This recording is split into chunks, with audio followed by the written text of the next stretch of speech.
Hi everyone, this is Rishabh Chauhan. Welcome to the magical world of physics. तो आज के term में हम लोग समझने जा रहे हैं इलेक्ट्रोमैग्नेटिक इंडक्शन अर्थात विद्युत चुंबकीय प्रेरण के न्यूमेरिकल्स। देखिए बच्चों, इसका कॉन्सेप्ट अगर आप क्लियर कर लेंगे तो इनके न्यूमेरिकल्स में आपको बिल्कुल भी समस्या नहीं होने वाली। ये मानकर चलिए कि चुटकियों में न्यूमेरिकल सॉल्व होंगे। जल्दी से स्टार्ट करते हैं समय व्यर्थ ना करते हुए। सबसे पहली चीज इस चैप्टर में आपको समझनी है चुंबकीय फ्लक्स। आपको मैं बता दूं कि आज जो भी न्यूमेरिकल्स होंगे ये मानकर चलिए टाइप 1 न्यूमेरिकल्स है। ठीक है, इस चैप्टर में हम आपको टोटल 3 टाइप बताएंगे। आज आपको जो भी न्यूमेरिकल बताया जाएगा उससे आपके टाइप 1 के सारे न्यूमेरिकल सॉल्व हो जाएंगे। आप कैसे भी हो उनको सॉल्व कर लेंगे। ठीक है, चुंबकीय फ्लक्स, मैग्नेटिक फ्लक्स क्या होता है बच्चों? पहले तो फ्लक्स के बारे में समझ लीजिए। फ्लक्स का मतलब होता है गुजरने वाली बल रेखाओं की संख्या। और ये फ्लक्स कौन सा फ्लक्स है? चुंबकीय फ्लक्स। इस बात का मतलब है गुजरने वाली चुंबकीय बल रेखाओं की संख्या। अब आपने गॉस की प्रमेय चैप्टर में एक हेडिंग पढ़ी थी वैद्युत फ्लक्स। वहां होता था किसी पृष्ठ से गुजरने वाली वैद्युत बल रेखाओं की संख्या। यहाँ क्या है? किसी पृष्ठ से, किसी सरफेस से गुजरने वाली चुंबकीय बल रेखाओं की संख्या। लेकिन आपको हम एक वर्ड याद करने को कहेंगे, ये जो बल रेखाएं लंबवत गुजरेंगी। कहने का मतलब है चुंबकीय क्षेत्र में स्थित, चुंबकीय क्षेत्र में स्थित किसी पृष्ठ से लंबवत, इस वर्ड का बहुत यूज है। बताते हैं भी आगे कैसे। चुंबकीय क्षेत्र में स्थित किसी पृष्ठ से लंबवत गुजरने वाली, मैंने देखिए इस वर्ड के नीचे अंडरलाइन कर दिया है, लंबवत गुजरने वाली चुंबकीय बल रेखाओं की संख्या को, चुंबकीय बल रेखाओं की संख्या को चुंबकीय फ्लक्स कहते हैं। क्या लिखा है फिर से पढ़िए। चुंबकीय क्षेत्र में स्थित किसी पृष्ठ से लंबवत गुजरने वाली चुंबकीय बल रेखाओं की संख्या को ही क्या बोला जाता है? चुंबकीय फ्लक्स, मैग्नेटिक फ्लक्स। देखिए यहाँ पर जो पृष्ठ दर्शाया गया आपको, मैं आपको इस तरह से दर्शाता हूँ। ये मान लीजिए एक पृष्ठ है और ये पृष्ठ का सरफेस यानी तल है। सामने से देखने पर आपको ये ऐसा दिखाई देगा, बहुत अच्छी बात है। अगर मैं आपसे ये बोलूँ कि इस पृष्ठ को इस तरह से दर्शाना है बोर्ड पर, अगर आप पृष्ठ को इस तरह से लिए हैं तब तो हम बोर्ड पर इसको ऐसे दर्शाएंगे। कोई दिक्कत? कोई दिक्कत नहीं, बिल्कुल ऐसे सामने। ठीक है, लेकिन अगर इस पृष्ठ को मैंने ऐसा रखा है तो इसको बोर्ड पर इसी तरह से तो दर्शाया जाएगा। कोई समस्या यहाँ तक? कोई नहीं। देखिए यहाँ लिखा हुआ है लंबवत गुजरने वाली चुंबकीय बल रेखाओं की संख्या। ये जो रेखाएं पास हो रही हैं ये 90 डिग्री पर यानी कि परपेंडिकुलर, लंबवत पास हो रही हैं। ये इस तरह से पृष्ठ है, ये ऐसे चीरते हुए चली जा रही है, इसको ऐसे पार करते हुए चली जा रही है, ऐसे निकलती जा रही है। ठीक है भाई, यहां तक कोई समस्या? तो बच्चों ये चुंबकीय क्षेत्र में जो पृष्ठ रखा हुआ है, रेखाएं कैसे गुजरेंगी? लंबवत। ये पहली बात आपको याद रखनी है। अच्छा, बात की जाए अगर फ्लक्स की, तो फ्लक्स को डिनोट करते हैं फाई से। गॉस की प्रमेय में आप लोगों ने वैद्युत फ्लक्स पढ़ा था, फाई ई से डिनोट करते थे। इलेक्ट्रिक फील्ड जो होता था ई से। इसी तरह से मैग्नेटिक फील्ड को बी से डिनोट करते हैं, तो फाई से भी फ्लक्स को डिनोट कर सकते हैं और चुंबकीय फ्लक्स को फाई बी से भी डिनोट कर सकते हैं। तो कंफ्यूज ना हो, केवल फाई हो चुंबकीय फ्लक्स, फाई बी हो चुंबकीय फ्लक्स। अब बात करते हैं कि यार ये फार्मूला इसका होता क्या है। बच्चों फाई बी डिपेंड कर रहा है बी पर। बी का मतलब होता है चुंबकीय क्षेत्र यानी कि मैग्नेटिक फील्ड मान लिया जाए। कैसे, इसे कैसे माना जाए? अच्छा एक बात बताइए, यहाँ मैंने आपको 3 रेखाएं दर्शाई, ये मैग्नेटिक फील्ड को रिप्रेजेंट कर रही, बहुत अच्छी बात है। मैंने यहाँ पर ये लिखा हुआ है कि चुंबकीय फ्लक्स, केवल फाई से चाहे तो डिनोट कर दें, चुंबकीय फ्लक्स चुंबकीय क्षेत्र के अनुक्रमानुपाती है, डायरेक्टली प्रोपोर्शनल। इस बात का मतलब क्या है कि चुंबकीय क्षेत्र जितना ज़्यादा होगा, जितना ज़्यादा शक्तिशाली होगा, फ्लक्स भी उतना ही ज़्यादा होगा। कैसे मान लें? ऐसे माने सर, अभी आपको ये जो नज़र आ रहा है फिगर, इसमें जो चुंबकीय बल रेखा है 3 रेखाएं दर्शाई मैंने। अगला चित्र जरा देखिए। अगर मैं आपसे क्वेश्चन करूं मैं आपसे ये पूछूं कि ऊपर वाले पृष्ठ और नीचे वाले पृष्ठ में से ये देखकर बताइए ज्यादा रेखाएं कौन से पृष्ठ से पास कर रही हैं, तो आपका सीधा आंसर होगा, सीधी बात है यार, नीचे वाले पृष्ठ से, इस पृष्ठ से ज्यादा रेखाएं पार कर रही हैं। अब मैं आपसे ये पूछूं कि प्रबल चुंबकीय क्षेत्र क्या होता है। जहां चुंबकीय बल रेखाएं पास पास होती है वहां प्रबल चुंबकीय क्षेत्र होता है, अर्थात शक्तिशाली चुंबकीय क्षेत्र। यहाँ का जो चुंबकीय क्षेत्र है वो कमजोर है। चुंबकीय क्षेत्र कमजोर कैसे? क्योंकि यहाँ पर रेखाएं कम है, रेखाएं कम, चुंबकीय क्षेत्र कम। अच्छा, चुंबकीय क्षेत्र, ये जो चुंबकीय बल रेखाएं हैं यही डिपेंड कर रही हैं किस पर? फ्लक्स पर। फ्लक्स ज्यादा तब होगा जब ये रेखाएं ज्यादा होंगी। दोनों में से रेखाएं किस में ज्यादा? नीचे वाले में। यानी कि अगर 20 शक्तिशाली है, चुंबकीय क्षेत्र अधिक है, जितना ज्यादा चुंबकीय क्षेत्र होगा उतना ज्यादा फ्लक्स होगा, क्योंकि उतनी ज्यादा लाइंस पास होंगी। फ्लक्स की परिभाषा तो यही पढ़ी आपने, किसी पृष्ठ से गुजरने वाली, कैसे गुजरने वाली? लंबवत गुजरने वाली। यहाँ पर भी लंबवत गुजर रही, कोई देख कर मस्त। यहाँ पर 3 हो गई संख्या, यहाँ पर 1 2 3 4 5 6 हो गई संख्या, दुगना हो गया। तो ये समझ में आया 5B पर डिपेंड कैसे कर रहा है। दूसरी चीज, एक बात अगर हम आपसे ये बोलें कि फ्लक्स एक और चीज पर निर्भर करता है, साइज पर। पृष्ठ का साइज कैसा है? कैसा का मतलब कितना बड़ा है। यहां साइज कम है, एक रेखा पास कर रही, थोड़ा साइज और ज्यादा हो गया, 2 रेखाएं, थोड़ा साइज और ज्यादा हो गया पृष्ठ का, 3 रेखाएं। और अगर साइज बहुत ज्यादा हो जाए, ठीक है, मान लीजिए यहां कुछ रेखाएं इस तरह से, इस तरह से, अगर साइज और ज्यादा हो जाए, ये इसका मतलब मैं बोल सकता हूं कि जितना ज्यादा साइज होगा, जितना ज्यादा आकार होगा पृष्ठ का, उतनी ज्यादा रेखाओं को ये कवर करेगा। भाई सीधी बात है, यहां साइज कम, केवल एक रेखा को कवर कर पा रहा, यहां साइज थोड़ा सा बढ़ गया तो इसने चुंबकीय बल रेखाओं में से 2 रेखाओं को कवर कर लिया, थोड़ा और बढ़ गया साइज, और रेखाओं को कवर कर लिया, और साइज बड़ा कर दिया मैंने तो और रेखाओं को कवर कर लिया। इस बात का ये भी मतलब है कि अगर फ्लक्स की बात की जाए तो वो एरिया पर भी डिपेंड कर रहा है। पृष्ठ यानी सरफेस का एरिया जितना ज्यादा होगा, फ्लक्स भी उतना ही ज्यादा होगा, क्योंकि उससे उतनी ही ज्यादा बल रेखाएं पास करेंगी, सीधी सी बात है। तो फाई डिपेंड कर रहा है बी पर और फाई डिपेंड कर रहा है ए पर। चुंबकीय फ्लक्स चुंबकीय क्षेत्र पर डिपेंड कर रहा है और एरिया पर डिपेंड कर रहा है फ्लक्स। तो इन्हें मिलाएंगे अगर हम लोग, तो इन्हें मिलाने पर बच्चों प्राप्त होगा बी ए। ठीक है, कांस्टेंट वगैरह आएगा कि की जगह एक वैल्यू रखेंगे तो कुल मिला के आपको मिल गया फाई इक्वल्स बी ए, जहां पर बी जो है वो है मैग्नेटिक फ्लक्स, बी जो है वो है चुंबकीय क्षेत्र, ठीक है, और ए है एरिया। ये हो गया मैग्नेटिक फील्ड, ये हो गया एरिया, सरफेस का एरिया हो गया, फाई का मतलब फ्लक्स हो गया। लेकिन एक्चुअल बात की जाए तो एक्चुअल फार्मूला बच्चों ये होता है फाई या फिर फाई बी, इसका फार्मूला होता है B a cos theta, B a cos theta, ये एक्चुअल फार्मूला होता है। इससे सॉल्व करेंगे हम लोग न्यूमेरिकल।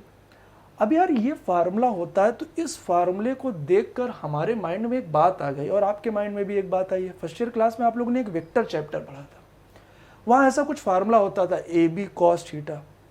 अच्छा, ये बात जो है वो इससे भी क्लियर हो रही कि बी यानी कि मैग्नेटिक फील्ड चुंबकीय क्षेत्र सदिश राशि है।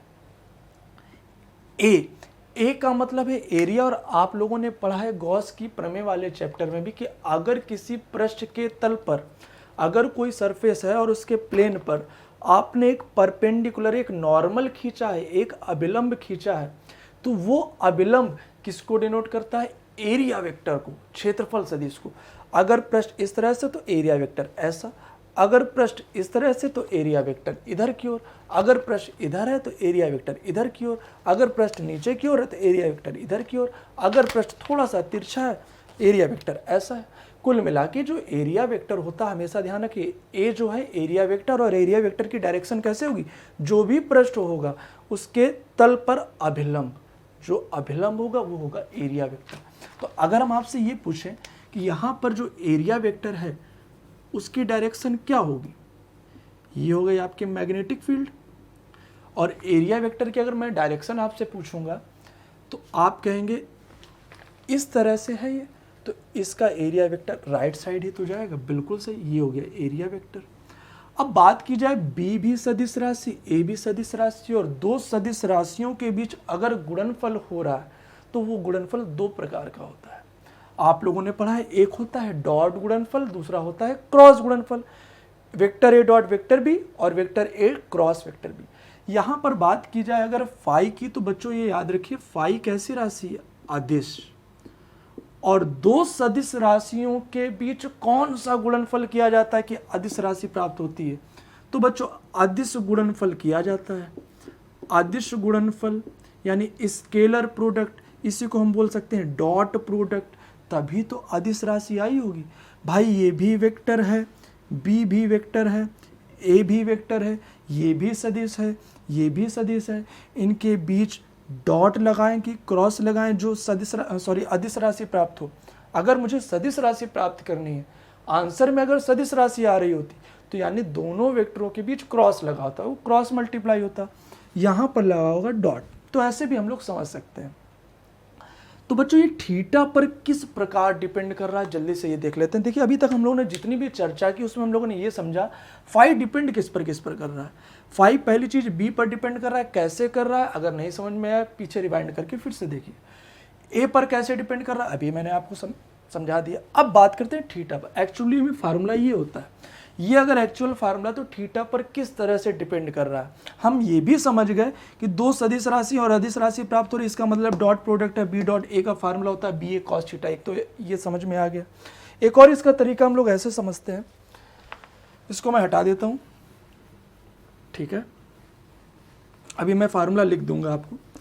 अब इसके बारे में इतना डीपली क्यों समझा रहे हैं, उसका क्या रीजन है, खैर बनता कुछ नहीं समझाने, क्योंकि चैप्टर में मैंने जब पढ़ाया था आपको पूरा अच्छे से बताया था, फिर भी अगर आप भूल गए होगे इसलिए मैं आपको याद दिला रहा हूँ, क्योंकि कन्फ्यूजन बहुत क्रिएट होता है चैप्टर में। कन्फ्यूजन इतना ज़्यादा क्रिएट होता है, कहा जाता है लंबवत पृष्ठ है, थीटा 0 लिया जाता है, क्यों, वही सब रीजन हम लोग समझेंगे जल्दी से। अच्छा, आगे बात कर रहे हैं हम लोग थीटा की। तो बच्चों अगर इन फिगर्स को आप ध्यान से देखेंगे, इन चित्रों को ध्यान से देखेंगे, अभी 2 मिनट लगेगा, चुटकियों में खत्म सब। देखिए ये हो गया बी, ठीक है, आ गया समझ में। अगर एरिया वेक्टर की बात की जाए तो एरिया वेक्टर भी ऐसा हो गया। तो अगर पूछा जाता था कि वेक्टर ए डॉट वेक्टर बी का फार्मूला क्या होता था, फटाक से बोलते थे ए बी कॉस थीटा। जब आपके सर पूछते थे कि थीटा क्या है, तुरंत आप लोग का आंसर आता था थीटा वेक्टर ए और वेक्टर बी के बीच का कोण है, थीटा वेक्टर ए और वेक्टर बी के बीच का कोण है। अब यहाँ पर फाई बी का फार्मूला आ गया बी ए कॉस थीटा। जैसे a b cos theta vector A dot vector b, वैसे बी ए कॉस थीटा को क्या हम ऐसे लिख सकते हैं, vector b dot vector a. सही है, आपने कहा बिल्कुल सही है, इसमें क्या गलत है। मैंने आपसे कहा थीटा वेक्टर ए और वेक्टर बी के बीच का कोण है। अब मैंने यहाँ पूछा ये वाला थीटा किसके किसके बीच का कोण है, तो आप कहोगे कोई नई बात थोड़ा ना है, जैसे यहाँ पर ए और बी के बीच का कोण है वैसे यहाँ पर ये वाला थीटा बी और ए के बीच का कोण है। सिंपल। तो थीटा किसके किसके बीच का कोण है, बी और ए। बी क्या है, चुंबकीय क्षेत्र, ए क्या है, एरिया वेक्टर। तो यहाँ पर पृष्ठ कैसा है, मैंने बोला पृष्ठ कैसा है, रेखाएं इस तरह से गुजर रही हैं, यानी पृष्ठ रेखाओं के लंबवत। नहीं समझे, जैसे हमने आपसे बोला एक्स एक्सिस वाई के लंबवत। भाई रेखाएं कैसे गुजरनी चाहिए, लंबवत गुजरनी चाहिए, पहले ही बताया जा चुका है। अगर एक्स एक्सिस वाई एक्सिस के लंबवत है, तो हमने अगर आपसे पूछा वाई एक्सिस एक्स एक्सिस की क्या लंबवत है, तो बिल्कुल है यार। जैसे एक्स वाई के लंबवत है तो वाई एक्स के लंबवत होगी। अगर ये रेखाएं पृष्ठ के लंबवत है, इसका मतलब पृष्ठ भी रेखाओं के लंबवत होगा। तो हम यहाँ बोल सकते हैं ये जो पृष्ठ है वो चुंबकीय क्षेत्र के लंबवत है। पृष्ठ कैसा है, चुंबकीय क्षेत्र के लंबवत। यही तो कंफ्यूजन होता है, पृष्ठ चुंबकीय क्षेत्र के लंबवत दिया गया न्यूमेरिकल में, बच्चों ने कहा अच्छा लंबवत थीटा बराबर 90 डिग्री। गलत हो गया भाई, यहां पर लंबवत बताया गया किसके बारे में, पृष्ठ के बारे में, पृष्ठ लंबवत है। जबकि थीटा यहाँ चीख चीख कर क्या कह रहा है कि हम किसके किसके बीच के एंगल हैं, वेक्टर बी और वेक्टर ए। अब देखा जाए ये बी है, ये आपका हो गया बी, ये हो गया आपका ए, ये तो यार पैरेलल है, इसका मतलब थीटा कितना होगा यहाँ पर 0 डिग्री। पृष्ठ की बात की करेगा लंबवत, तो थीटा कितना 0 लेना है। जिनको ये बात बिल्कुल नहीं समझ में आई, अभी उनको आगे हम बता देंगे एक ट्रिक, आपको क्या करना है, सीधे थीटा पता चल जाएगा। फिलहाल मैंने आपको ये समझाने का पूरा प्रयास किया है। अब बात कर रहे हैं और आगे थीटा की। बच्चों क्या है कि यहाँ पर ये जो सरफेस है वैसा ही सरफेस जैसे है अभी तक, हर एक फिगर में मैंने आपको बताया सरफेस बिल्कुल वैसे ही है, इस तरह से। और लेकिन ये रेखाएं जो हैं वो थोड़ी तिरछी गुजर रही हैं यार, रेखाएं इस तरह से गुजर रही हैं। अच्छा अब क्या किया जाए भाई, हमने जो डिफिनेशन पढ़ी उसके अकॉर्डिंग क्या लिखा हुआ, चुंबकीय क्षेत्र में स्थित। अच्छा चुंबकीय क्षेत्र में तो स्थित है, अच्छी बात है। किसी पृष्ठ से लंबवत, किसी पृष्ठ से लंबवत गुजरने वाली, क्या ये रेखाएं अब पृष्ठ के परपेंडिकुलर अर्थात लंबवत गुजर रही हैं? तो अब आपका आंसर है नहीं, ये तिरछी जा रही हैं यार। पृष्ठ ऐसा है, रेखा ऐसे जा रही, ऐसे बहुरा आ गई, सीधे जाना चाहिए भाई। पृष्ठ भाई ये जो चुंबकीय फ्लक्स ये कब माना जाता है, जब रेखाएं कैसे गुजरे, लंबवत। तो लंबवत गुजर नहीं रही। अच्छा दूसरी बात, ए निकालने का तरीका आप सबको पता है बचपन से कहने का मतलब गॉस के प्रमेय शुरुआती चैप्टर है, तभी से आपको पता है। एरिया वेक्टर कैसे आता, पृष्ठ पर आपने अभिलंब डाल दिया, ये आ गया एरिया वेक्टर। ठीक है, बहुत अच्छा यार आना है दोनों के बीच। एक बात याद रखो, बी और ए हमेशा साथ साथ का मतलब एक ही डायरेक्शन में रहना चाहते हैं। इनका कहने का मतलब है हम दोनों एक ही डायरेक्शन में रहेंगे, हम लोग अलग अलग डायरेक्शन में नहीं रह सकते, हमारा जीना मरना एक साथ है, इन्होंने ये बोल दिया है। तो भाई साहब ए तो इधर है, और फ्लक्स तब तक नहीं माना जाएगा जब तक कि चुंबकीय बल रेखाएं कैसे ना गुजरे, लंबवत। फिर यहाँ पर बात आई अब जबरदस्ती की, रेखाएं ऐसे गुजर रही हैं, इनको लंबवत गुजरना चाहिए। मन में एक बात आई कि अगर ये रेखाएं इस तरह से हो जाएं, गिर जाए इधर, तो हमारा काम आसान हो जाएगा। बिल्कुल सही, ये किसी एंगल पर थी तो हमने इसको गिरा दिया। अब ये एंगल अगर आपके आंखों में चांदा लगा तो बात अलग है, नहीं तो डायरेक्ट नहीं बोल सकते हो कि 30 डिग्री 60 डिग्री, वो तो क्वेश्चन में दिया जाएगा। तो अभी हमें पता नहीं ना ये एंगल, तो हमने मान लिया थीटा। तो ये थीटा, ये बी थीटा पर अगर आप ब्रेक कर देंगे तो बताइए इधर वाला घटक, एक ये घटक हो गया। जैसे यार सीधी बात है, आपको पता है जैसे कोई यहाँ पर राशि है एक्स, ठीक है, और इसे मैंने ब्रेक किया फाई एंगल पर, तो ये हो गया x cos phi, x sine phi. बचपन से आप लोग सीख रहे हैं, क्षैतिज घटक और ऊर्ध्वाधर घटक। वही मैंने बोला कि बी को इधर ब्रेक कर दिया, ये हो गया, इधर आएगा तो बताइए क्या आ जाएगा, बी कॉस थीटा, और इधर आ जाएगा बी साइन थीटा। अब फिर से मेरा क्वेश्चन आपसे, ये जो दो घटक प्राप्त हुए इनमें से कौन सा घटक इस पृष्ठ को लंबवत काट रहा है, लंबवत कौन सा गुजर रहा है? तो आपका आंसर है ये तो है नहीं यार, यही तो गुजर रहा है लंबवत, यानी कौन वाला, बी कॉस थीटा। पहले से कौन मौजूद है, ए, तो मिलकर बन गया आपका बी ए कॉस थीटा। यही तो एक्चुअल फार्मूला है। तो मेरे अकॉर्डिंग आप सभी को ये फार्मूला क्लियर हो गया होगा। अगर बच्चों हम ऐसा बोलें, अगर हम आपसे ऐसा बोलें कि पृष्ठ इस बार ऐसे लेटा हुआ है, क्षैतिज, ठीक है, हॉरिजॉन्टल है, और ये रेखाएं इस तरह से, तो बता सकते हैं फाई की वैल्यू कैसे आएगी। ये हो गया बी, अच्छा एरिया ए, तो बी ए कॉस थीटा। मैंने आपसे पूछा थीटा कितना होगा, तो आपने कहा, अभी आपने कहा था चांदा नहीं लगा। तो एक काम कर लो, पृष्ठ अभी तक इस तरह से था, अब पृष्ठ ऐसा हो गया, तो इस पर परपेंडिकुलर यानी कि नॉर्मल जब डालोगे वो तो ऊपर की ओर जाएगा, और जो भी नॉर्मल होता है वो चिक चिक कर किसको बताता है, ए को। थीटा जो है वो किसके किसके बीच का एंगल है, वो वेक्टर बी और वेक्टर ए के बीच का एंगल है। तो बी और ए के बीच का एंगल यहाँ पर कितना आ रहा, 90, ठीक है। तो ये बन जाएगा बी ए कॉस 90, कॉस 90 की वैल्यू कितनी हो जाएगी, 0। तो आंसर आपका आ जाएगा 0। और सही बात है यार, ये पृष्ठ इस तरह से, रेखाएं ऊपर से गुजर रही, रेखाएं नीचे से गुजर रही हैं, तो पैरेलल कहा जाएगा। पृष्ठ चुंबकीय क्षेत्र के समांतर है, पृष्ठ कैसा है, चुंबकीय क्षेत्र के समांतर है। और फाई कितना आएगा, 0, क्योंकि थीटा 90, यही तो कंफ्यूजन होती है। मैंने दोनों आपको बात बता दी। पृष्ठ बच्चों यहां पर कैसा था, पृष्ठ था लंबवत, लेकिन थीटा कितना लिया था, 0, क्योंकि जो थीटा होता है वो बी और ए के बीच, पृष्ठ है समांतर, लेकिन थीटा कितना लिया गया, 90। हमें पृष्ठ से मतलब नहीं है, हमें मतलब है बी से और ए से। ए कैसे पता चलेगा, पृष्ठ जहां भी हो, जहां पर भी हो, आप उस पर एक अभिलंब डाल दो, ए पता चल जाएगा। ठीक है भाई। तो ये, अब जिन बच्चों को ये बात बिल्कुल नहीं समझ में आई, तो एक ट्रिक याद रखें, कभी भी क्वेश्चन में किसकी बात की जाए, पृष्ठ की या तल की या सतह की, क्वेश्चन में इसकी बात की जाए, हमेशा जो भी एंगल कहा जाएगा आपको उसको 90 से लेस करना है। ठीक है, और ये फार्मूला लगा देना है, 90 से घटाकर, 90 डिग्री से उसको घटाकर रखना है।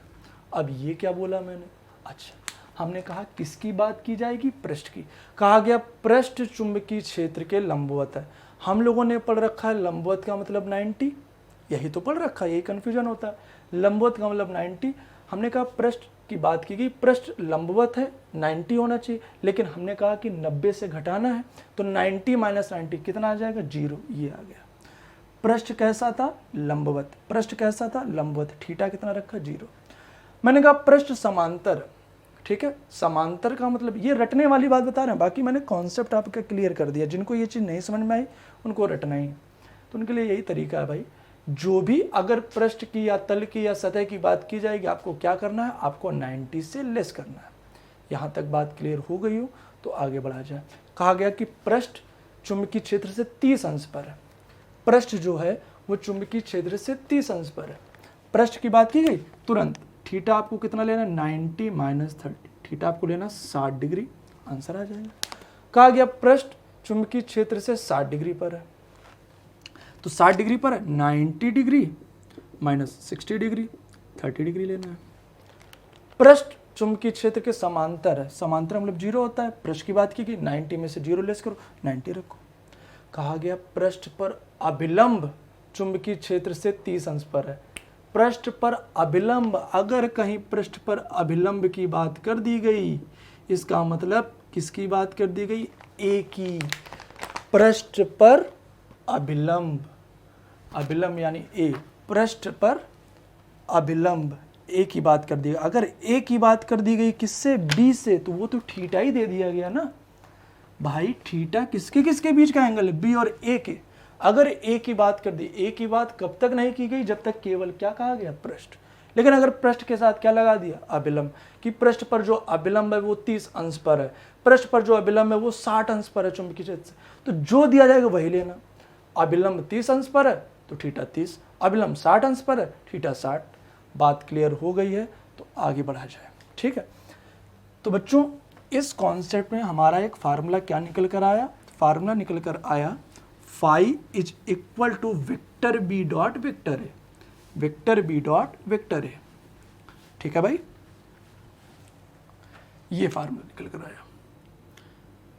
फाई या फाई बी से भी डिनोट कर देते हैं इसे, इसका फार्मूला है vector b dot vector a, जिसे हम लिख सकते हैं बी ए कॉस थीटा। इतनी बात सभी बच्चों को आसानी से क्लियर हो गई होगी, मुझे ऐसा विश्वास है। अब हम लोग आगे बढ़ने जा रहे हैं बच्चों, इसकी यूनिट के बारे में आ जाते हैं। जो इसकी यूनिट होती है, यूनिट का मतलब मात्रक, इसकी यूनिट बच्चों होती है वेबर, वेबर,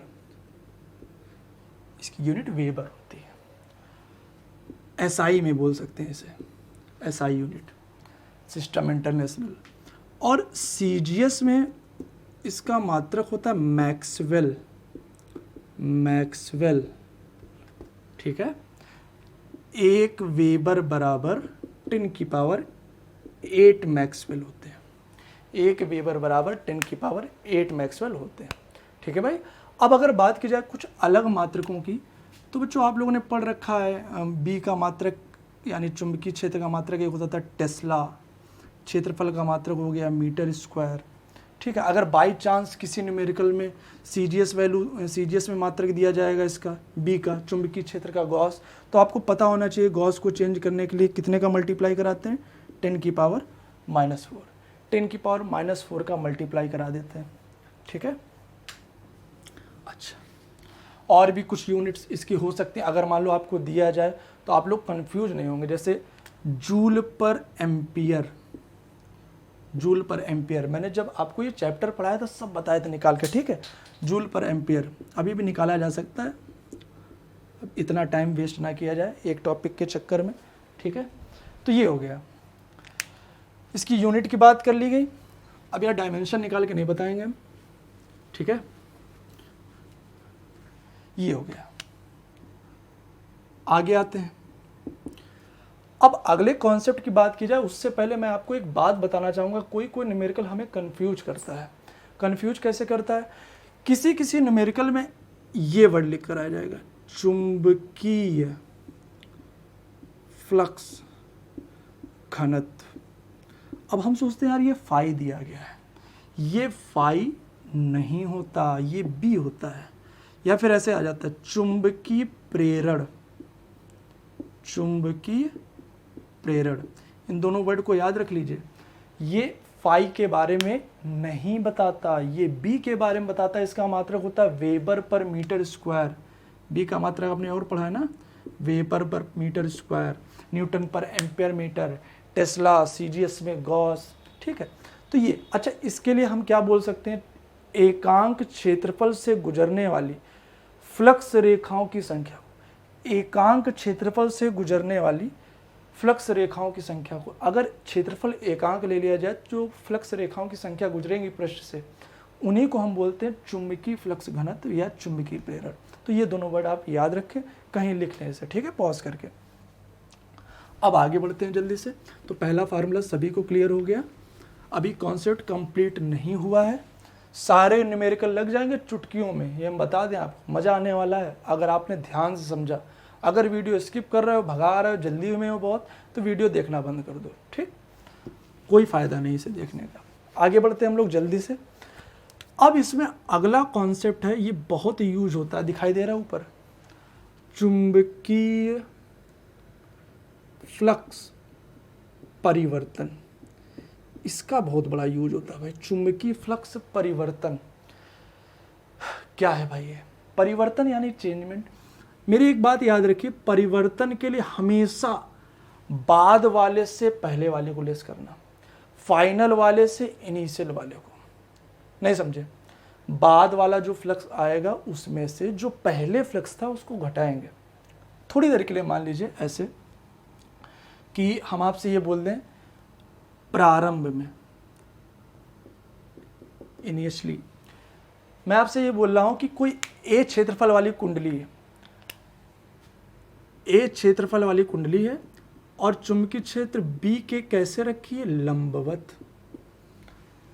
ए क्षेत्रफल वाली कुंडली बी के लंबवत रखी है।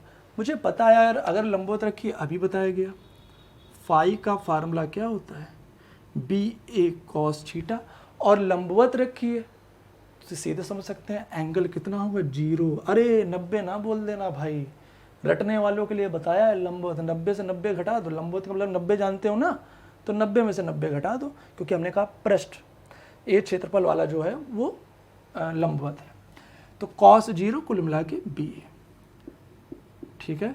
बाकी जिनको कॉन्सेप्ट क्लियर हो गया उनको पता है यार थीटा निकालना। भाई कोई पृष्ठ है, वो चुंबकीय क्षेत्र के लंबवत है, ठीक है, ये चुंबकीय क्षेत्र हो गया, यहाँ पर ये एरिया वेक्टर हो गया, दोनों एक दूसरे के पैरेलल यानी कि समांतर, थीटा 0 0 यानी cos 0 की वैल्यू 1, बी आ गया आंसर, खत्म। जिनको नहीं समझ में आया कोई बात नहीं, रिपीट करके देखते रहे। तो ये प्रारंभ में हमने कह दिया φ1, φ1 की वैल्यू आ गई बच्चों बी ए। यहाँ तक किसी को कोई भी समस्या हो तो बोलो, खैर बोलोगे कहाँ से, कौन सी लाइव क्लास है, लाइव क्लास होती है तब तो बोलते नहीं आप लोग, और बिल्कुल शून्य रहते हैं। मतलब अगर वीडियो आया, देखा कि नहीं देखा, मुझे कोई जानकारी नहीं होती है, पेपर आपको देना है, जानकारी मुझे नहीं देते हैं।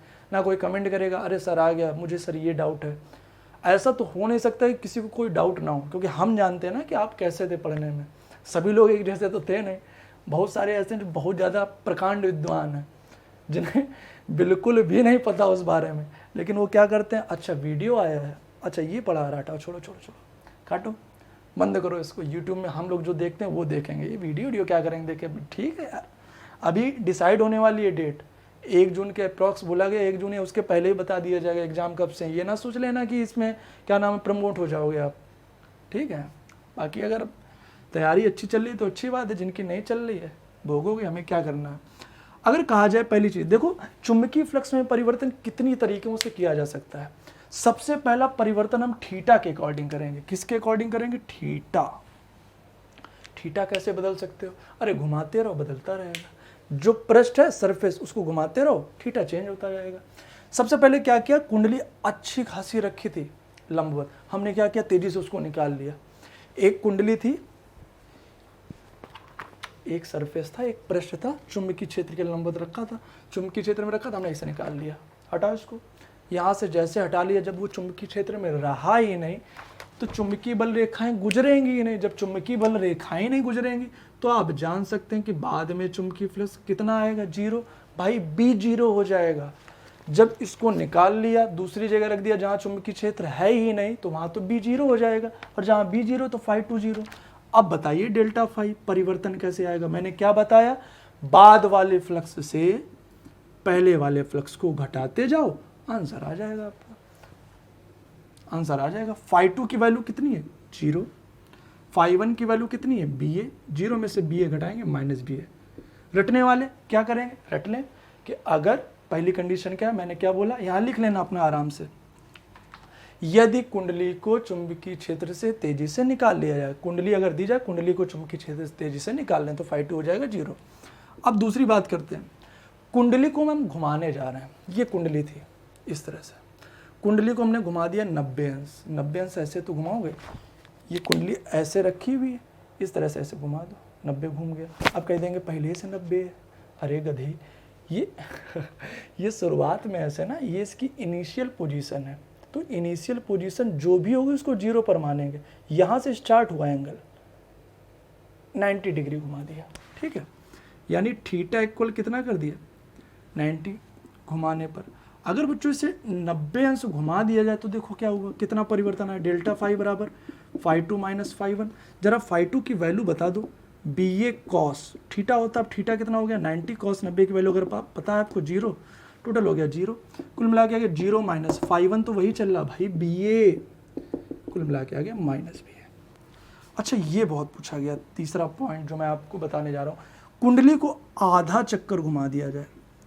कुंडली को आधा चक्कर घुमा दिया जाए, आधा चक्कर का मतलब 180 अंश। अच्छा कैसे, ये है, ये हुई 90, अभी आधा चक्कर नहीं हुआ, 90 और अब हुआ आधा चक्कर, ठीक है भाई। ये फिजिक्स लिखा हुआ है, अगर फिजिक्स एक चक्कर घूम के दोबारा वहीं आ जाए तो ये हो गया 360 डिग्री, पूरा एक चक्कर हो गया। लेकिन अगर ये नीचे आ जाए तो इसे हम कहेंगे आधा चक्कर। अभी नीचे नहीं आया क्योंकि कुंडली ऊर्ध्वाधर नहीं हुई, कुंडली क्षैतिज हो गई, अब हुई ऊर्ध्वाधर, ये हो गई ऊर्ध्वाधर। नहीं समझे, ये क्षैतिज है, ये ऊर्ध्वाधर है, ये फिजिक्स लिखा हुआ है। ये अगर अपनी पोजीशन पर आ जाए तो एक चक्कर, ठीक है। अभी चौथाई हुआ भाई, एक चक्कर 4 भागों में होता है। ये जो फिजिक्स था भैया वो नीचे चला गया, देखो, ठीक है। ये हो गया 180 डिग्री। 180 phi 2 की value BA cos 180 cos 180 value बच्चों -1, तो यह आ जाएगा -BA। अब ये कैसे होता है तो ये हम नहीं बता पाएंगे आपको, टेबल पढ़नी पड़ेगी भाई। याद रखना हमेशा फाइनल बाद वाले फ्लक्स से पहले वाले फ्लक्स को घटाना है, ठीक है। -BA माइनस phi 1 की वैल्यू BA, तो -BA मिलकर हो गया -2BA। जो समझाया उसको नोट करते चलो साथ में, नोट करते चलोगे साथ में तो फायदा होगा, केवल देखोगे तो कोई फायदा नहीं। बाकी कुछ तो देखते ही नहीं, कमेंट ही नहीं करते हैं, पता ही नहीं चलता है कि देखा कि नहीं देखा, ठीक है भाई। इसको रफ किया जा रहा। अच्छा, तो पहला परिवर्तन थीटा के आधार पर हो गया, ठीक। दूसरा परिवर्तन हम आपको बताते हैं। अच्छा, अगर ये कह दिया जाए कि 360 डिग्री घुमाया जा रहा है तो क्या होगा यार, पहले ऐसे था, मान लीजिए इस तरह से था, नहीं कहेंगे फिजिक्स ऊपर था, ठीक है, इस तरह से था, एक चक्कर घुमाकर फिर ऐसे ही आ गया, तो यार कोई परिवर्तन कहाँ हुआ। और कॉस अगर ऐसे निकालोगे कॉस 360 डिग्री की वैल्यू, तब भी वही बी ए आएगी, निकाल लो, φ2 बी ए कॉस 360, ये +1 तो कुल मिला के आ जाएगा बी ए, तो φ2 माइनस φ1, φ2 भी बी ए है, φ1 भी बी ए था, तो टोटल आ जाएगा 0, ठीक है। अच्छा, फाई का जो फार्मूला है और किस पर डिपेंड कर रहा है, फाई का फार्मूला और किस पर डिपेंड कर रहा है, फाई का फार्मूला डिपेंड कर रहा है बी पर, यानी चुंबकीय क्षेत्र को बदल दें, चुंबकीय क्षेत्र बढ़ा दें, चुंबकीय क्षेत्र घटा दें, तो भी परिवर्तन कर सकते हैं फ्लक्स में। और किस पर डिपेंड कर रहा है, ए पर, एरिया बढ़ा दें, एरिया घटा दें। तो पहली चीज़ तो थीटा, थीटा वाले क्वेश्चन ज़्यादा आपसे पूछे जाएंगे, बाकी बी और ए वाले कम पूछे जाएंगे, तो ये भी याद रखें। बी को बढ़ा घटाकर भी चुंबकीय फ्लक्स में परिवर्तन कर सकते हैं, ए को बढ़ा घटाकर भी चुंबकीय फ्लक्स में परिवर्तन कर सकते हैं। इतनी बात सभी को क्लियर हो गई होगी 100%। अब अगली बात पर आ जाते हैं, अंतिम चीज और कॉन्सेप्ट ये क्लियर हो जाएगा आपका पूरा। अब हैं आपके फैराडे के नियम, ऐसे इसको ना लिखो, फैराडे के विद्युत चुंबकीय प्रेरण के नियम पर आधारित। आप लोगों ने पढ़ रखा है यार, फैराडे के विद्युत चुंबकीय प्रेरण के नियम, ठीक है, उसमें प्रेरित विद्युत वाहक बल उत्पन्न होता था, ऐसा कुछ पढ़ा था आप लोगों ने ये फार्मूला।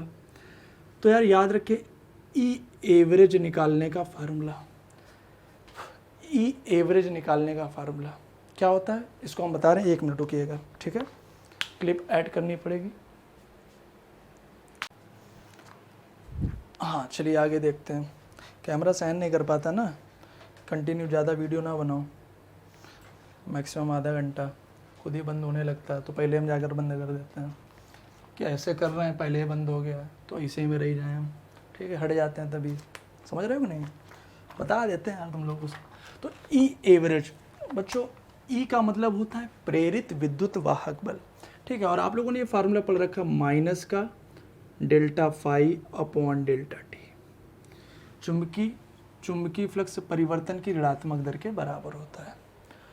अच्छा, कभी इंस्टेंटेनियस यानी कि किसी सूक्ष्म समय अंतराल पर पूछा जाएगा, तो आपको जैसे कि टाइम दे दिया जाएगा 4 सेकेंड 8 सेकेंड बाद किसी में टाइम दिया जाएगा, तो इसको आप लोग इंस्टेंटेनियस के अकॉर्डिंग सॉल्व करेंगे।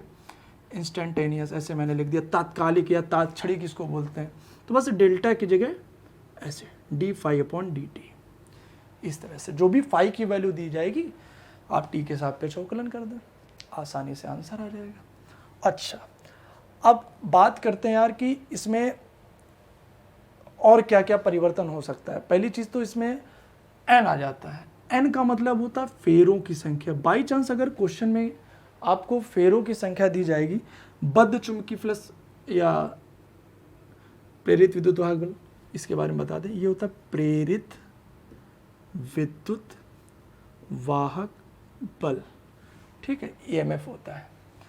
तो बच्चों इसको ऐसे लिखेंगे, एन का बस मल्टीप्लाई करा दें, n delta phi upon delta t, answer.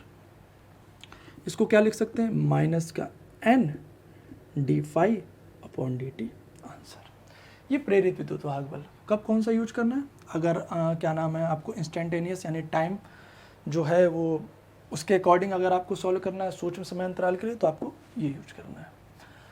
अब बात करते हैं प्रेरित धारा की। इसमें एक और क्वेश्चन अगर पूछ लिया जाए कि प्रेरित विद्युत वाहक बल किस पर डिपेंड करता है, तो चुंबकीय फ्लक्स परिवर्तन पर नहीं, चुंबकीय फ्लक्स परिवर्तन पर नहीं, चुंबकीय फ्लक्स परिवर्तन की दर पर, याद रखेंगे, चुंबकीय फ्लक्स पर परिवर्तन पर नहीं, चुंबकीय फ्लक्स परिवर्तन की दर पर, यानी समय के साथ साथ जो चुंबकीय फ्लक्स में परिवर्तन हो रहा है, टाइम को साथ में लेकर चलेंगे। प्रेरित धारा यार, जैसे आई बराबर ये होता था, अरे यार वी बराबर आई आर नहीं पढ़ते थे, वी बराबर आई आर, तो यहाँ जो पोटेंशियल डिफरेंस है, ये प्रेरित विद्युत वाहक बल इसका काम कर रहा है वी का, तो I equals E upon are हो जाएगा। तो जो एवरेज वाला अगर निकालेंगे, एवरेज वाला, एवरेज करंट, तो तो ये आपका आ जाएगा माइनस का, चलो एन को लेकर चलते हैं, delta phi upon delta t, और पूरे का अपॉन में चल रहा आर, तो यहाँ आ जाएगा आर। तो अगर आपसे पूछा जाए क्या करंट प्रतिरोध पर निर्भर करता, बिल्कुल करता भाई। अगर पूछा जाए प्रेरित विद्युत वाहक बल प्रतिरोध पर डिपेंड करता, नहीं करता। कहाँ आ रहा भाई, आर तो आ नहीं रहा इसके फार्मूले में। अब इसी तरीके से आई इंस्टेंटेनियस निकाल लेंगे यार, बस फार्मूला यहीं पर हम लिख दे रहे हैं, minus n upon r d phi upon d t, ये बन जाएगा, वैसे लिख दिया मैंने अलग से, ठीक है। अब प्रेरित आवेश की बात की जाए बच्चों, जो प्रेरित आवेश है यानी Q का फार्मूला कैसे आएगा? अरे Q आएगा आई टी से, और टाइम या तो डेल्टा के टर्म्स में चलेगा या तो डी के टर्म्स में चलेगा। तो अगर डी के टर्म्स में लोगे तो आई का फार्मूला वाला रख दो, जल्दी से छाप दो, minus n upon r d phi upon d t. ये यार सिंपल फार्मूला है, ये जो बेसिक से आप पढ़ते चले आ रहे हैं, ये वाले आई बराबर वी अपॉन आर या ई अपॉन आर, क्यू बराबर आई टी, वही फार्मूले हैं।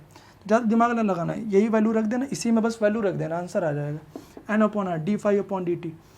अब साथ में चल रहा है डी टी, तो यार डी टी से डी टी कैंसिल हो जाएगा, कुल मिला के आ जाएगा माइनस एन अपॉन आर साथ में डी फाई। इस पर एक क्वेश्चन बनता है भाई, प्रेरित आवेश पर क्वेश्चन बनता है। अच्छा एक बात और, प्रेरित धारा कब उत्पन्न होगी? ऐसे नहीं, जब परिपथ क्या हो, बंद। फैराडे के नियम था ना, आपको याद होगा, खैर याद तो होगा ही, किसी परिपथ में जो चुंबकीय फ्लक्स परिवर्तन, ये जो प्रेरित विद्युत वाहक बल उत्पन्न होता है वो चुंबकीय फ्लक्स परिवर्तन की ऋणात्मक दर के बराबर होता है। उसके बाद लेंज वगैरह का नियम आपने पढ़ा था। तो यार इसमें ये बात आती है कि प्रेरित आवेश जो होता है वो टाइम पर डिपेंड ही नहीं करता, समय अंतराल पर डिपेंड नहीं करता है। चुंबकीय फ्लक्स में परिवर्तन बहुत तेजी से हो, बहुत धीमे धीमे हो, भाई प्रेरित विद्युत वाहक बल के लिए क्या नेसेसरी है, delta phi upon delta t, ठीक है।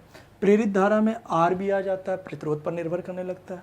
आवेश आर पर तो निर्भर करता है और चुंबकीय फ्लक्स परिवर्तन पर निर्भर करता है, ये याद रखना। मैंने यहाँ क्या बोला था, चुंबकीय फ्लक्स परिवर्तन की दर, यहाँ केवल चुंबकीय फ्लक्स परिवर्तन, दर पर नहीं, समय से कोई मतलब नहीं है।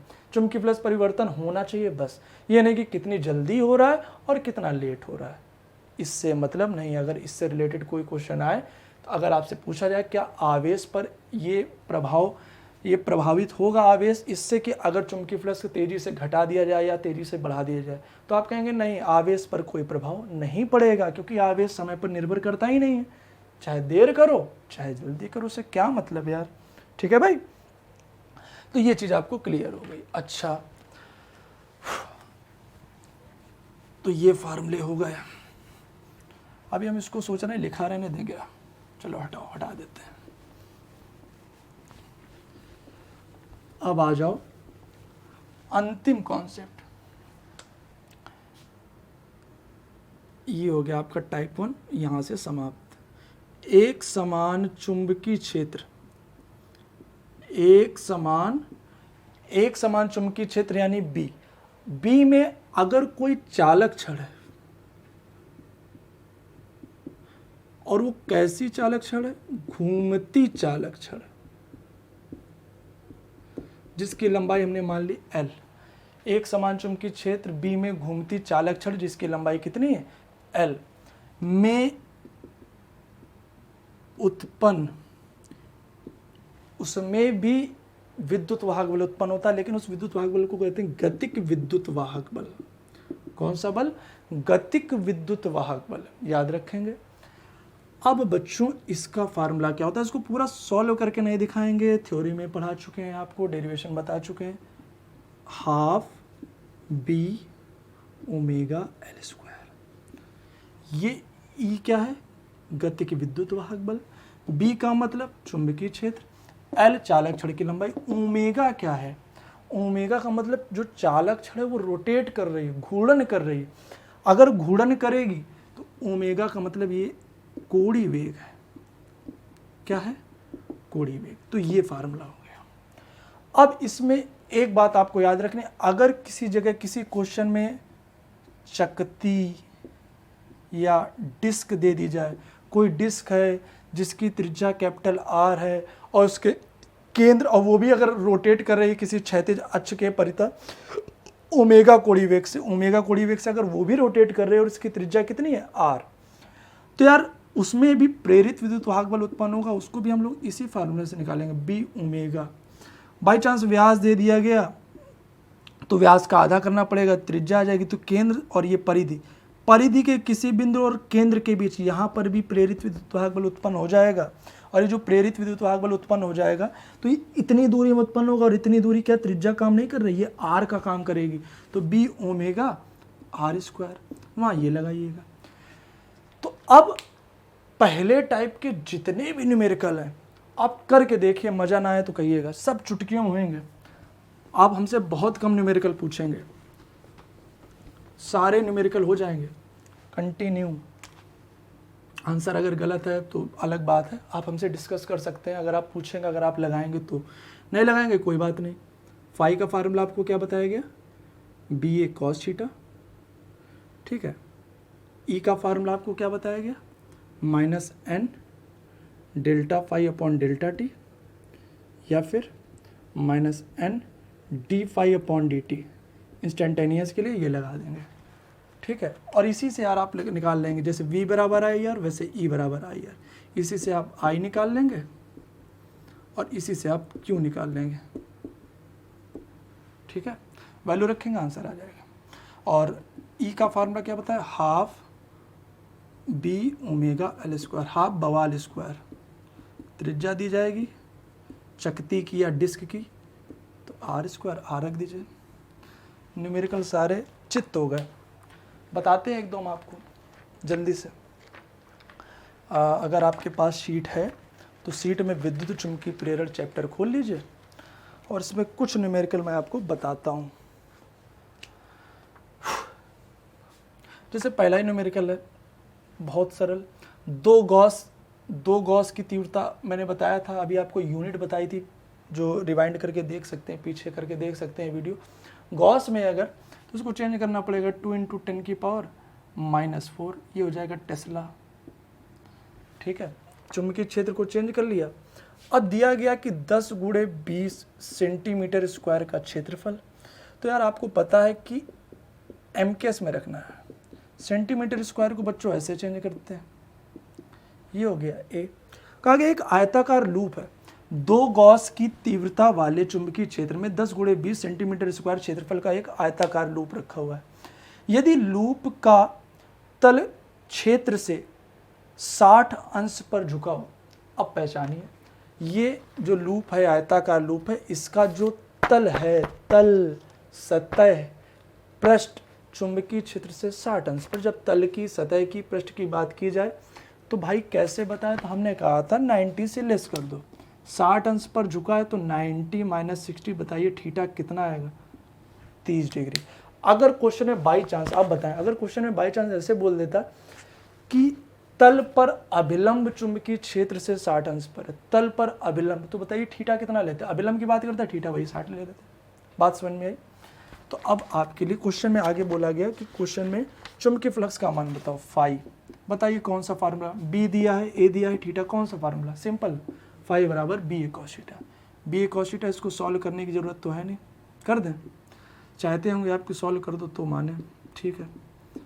ए की वैल्यू गिवन है, देखो 2 जीरो भाई ये, और यहाँ -4, तो -4 और +2, 2 खा गए, बचे -2, 30 डिग्री, cos 30 की वैल्यू बच्चों कितनी होती है, √3/2, 2 × 2 4, 4 2 6, ये हो गया √3/2, यह आ गया 2√3 × 10⁻⁻6 वेबर।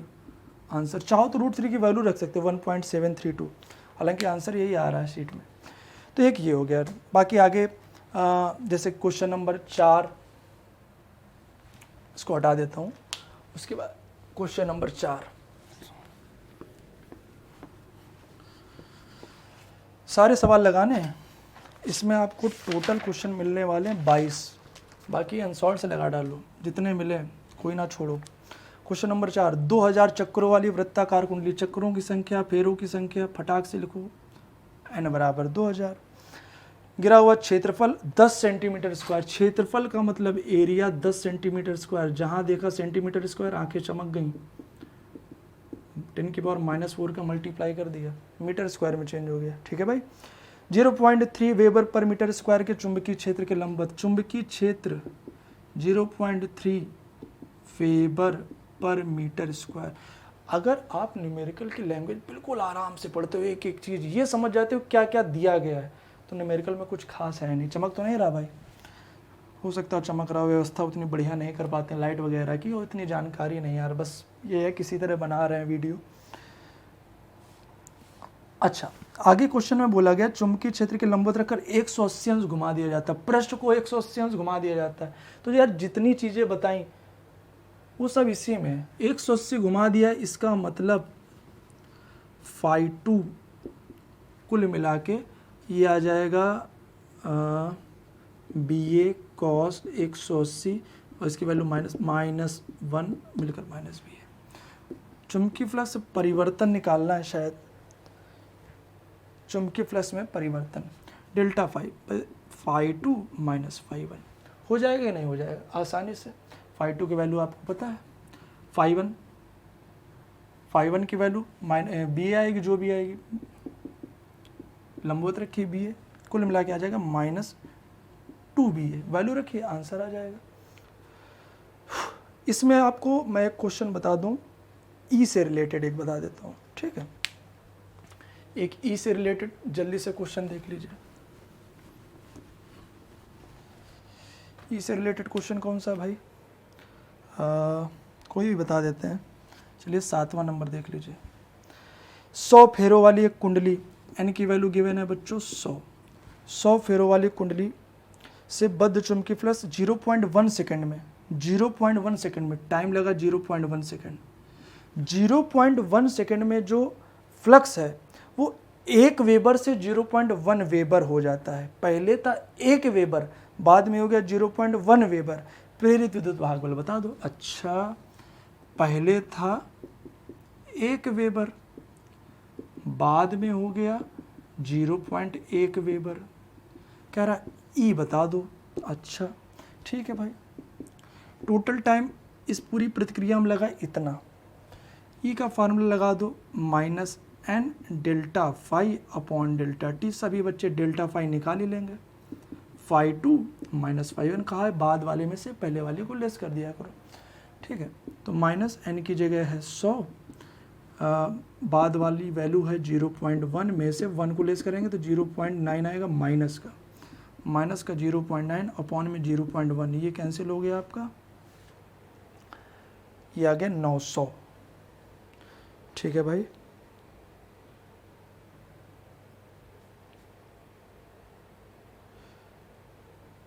$900 वोल्ट।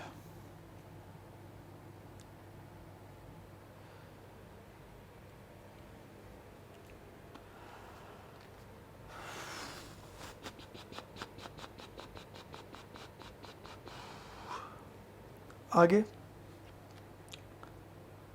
क्वेश्चन नंबर 15, इस टाइप का एक क्वेश्चन देख लीजिए। क्वेश्चन नंबर 15 में बोला गया एक कुंडली में चुंबकीय फ्लक्स निम्न समीकरण के अनुसार बदल रहा है। ये क्वेश्चन थोड़ा इंपॉर्टेंट है। 4t² + 10t + 5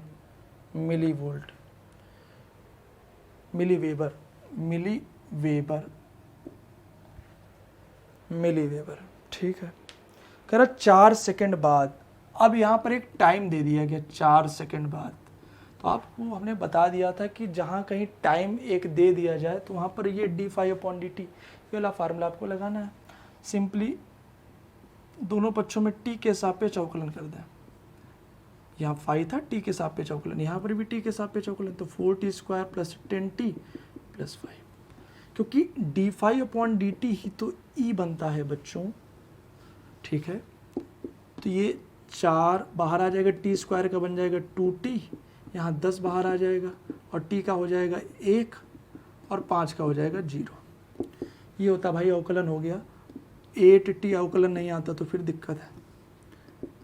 8t की जगह t की वैल्यू है 4 + 10, 32 10, ये हो गया 42। हमने ई की वैल्यू निकाली और जो दिया गया था मिली वेबर में, तो आंसर भी मिली वोल्ट में आएगा, 42 मिली वोल्ट, ये आ जाएगा। इसी के बाद क्वेश्चन नंबर 16 भी इसी तरीके से x की वैल्यू निकालनी है, तो पहले आप d5/dt कर लेंगे, उसके बाद वैल्यू आ जाएगी, और ई की वैल्यू क्वेश्चन में गिवन है 9 वोल्ट। ठीक है भाई। और अब जैसे क्वेश्चन मैंने आपसे बोल दिया क्वेश्चन नंबर 12, इसके बाद क्वेश्चन नंबर 12,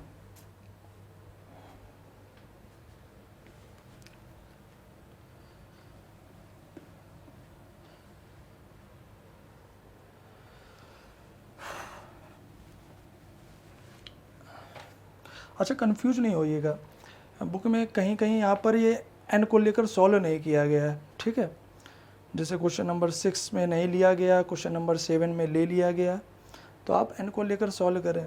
ठीक है, कोई दिक्कत नहीं है, n को लेकर आप सॉल्व करें। क्वेश्चन नंबर मैं आपको बता दे रहा हूँ 12, नहीं 12 तो उसी टाइप का है।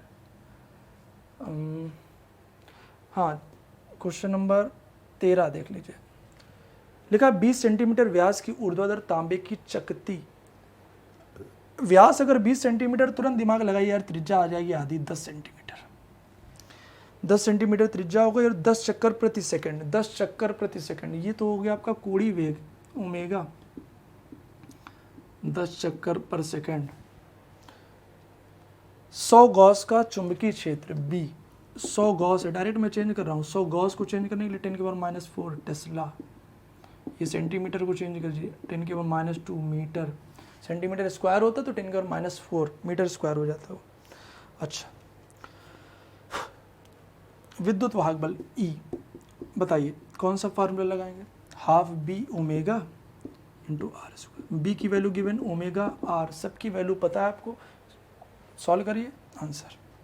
ठीक है भाई, तो इस तरह से ये क्वेश्चन हो जाएंगे। अब अगले टर्न में आपको आगे के क्वेश्चन बताए जाएंगे, और इसमें क्वेश्चन नंबर 22 जो है, इसमें भी यही फार्मूला लगना है, केंद्र और परिधि के बीच जो मैंने आपको बताया, ये फार्मूला लगना है प्रेरित विद्युत वाहक बल का।